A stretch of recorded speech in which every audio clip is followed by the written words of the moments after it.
ফরজ সালাতের পরের জিকির। প্রত্যেক 5 ওয়াক্ত ফরজ সালাতের পরে জিকির আছে না? আজকে অনেক মুসলিম এগুলো ভুলে গেছে, বলে নামাজে পড়ি না, আবার নামাজের পরে জিকির আসবো কোথা থেকে? সালাত আদায় করলে না সালাতের পরে জিকির, সালাতে নাই তো জিকির আসবো কোথা থেকে? এজন্য প্রত্যেক ফরজ সালাতের পরে কিছু সুন্নতি আল্লাহর জিকির আছে। জিকিরগুলো কি? সালাম ফিরানোর পরে রাসূলুল্লাহ সাল্লাল্লাহু আলাইহি ওয়াসাল্লাম বলতেন, আস্তাগফিরুল্লাহ আস্তাগফিরুল্লাহ আস্তাগফিরুল্লাহ, আল্লাহুম্মা আনতাস সালাম ওয়া মিনকাস সালাম, তাবারাকতা ইয়া যাল জালালি ওয়াল ইকরাম, লা ইলাহা ইল্লাল্লাহ ওয়াহদাহু লা শারীকা লা, লাহুল মুলকু ওয়া লাহুল হামদু ওয়া হুয়া আলা কুল্লি শাইইন কাদির। এভাবে অনেকগুলো জিকির আছে। এরপরে নবী সাল্লাল্লাহু আলাইহি ওয়াসাল্লাম ফজিলত বর্ণনা করছেন 33 বার সুবহানাল্লাহ, 33 বার আলহামদুলিল্লাহ, 33 বার আল্লাহু আকবার, 100তম বার লা ইলাহা ইল্লাল্লাহু ওয়াহদাহু লা শারীকা লা, লাহুল মুলকু ওয়া লাহুল হামদু ওয়া হুয়া আলা কুল্লি শাইইন কাদির।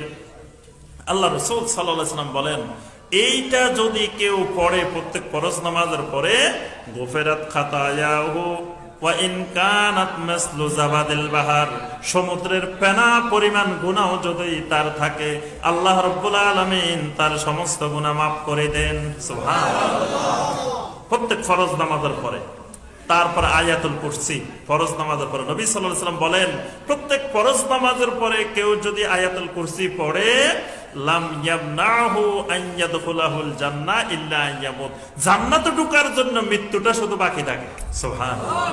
কারণ আয়াতুল কুরসির মাধ্যমে তার ঈমান বিশুদ্ধ হয়ে যায়।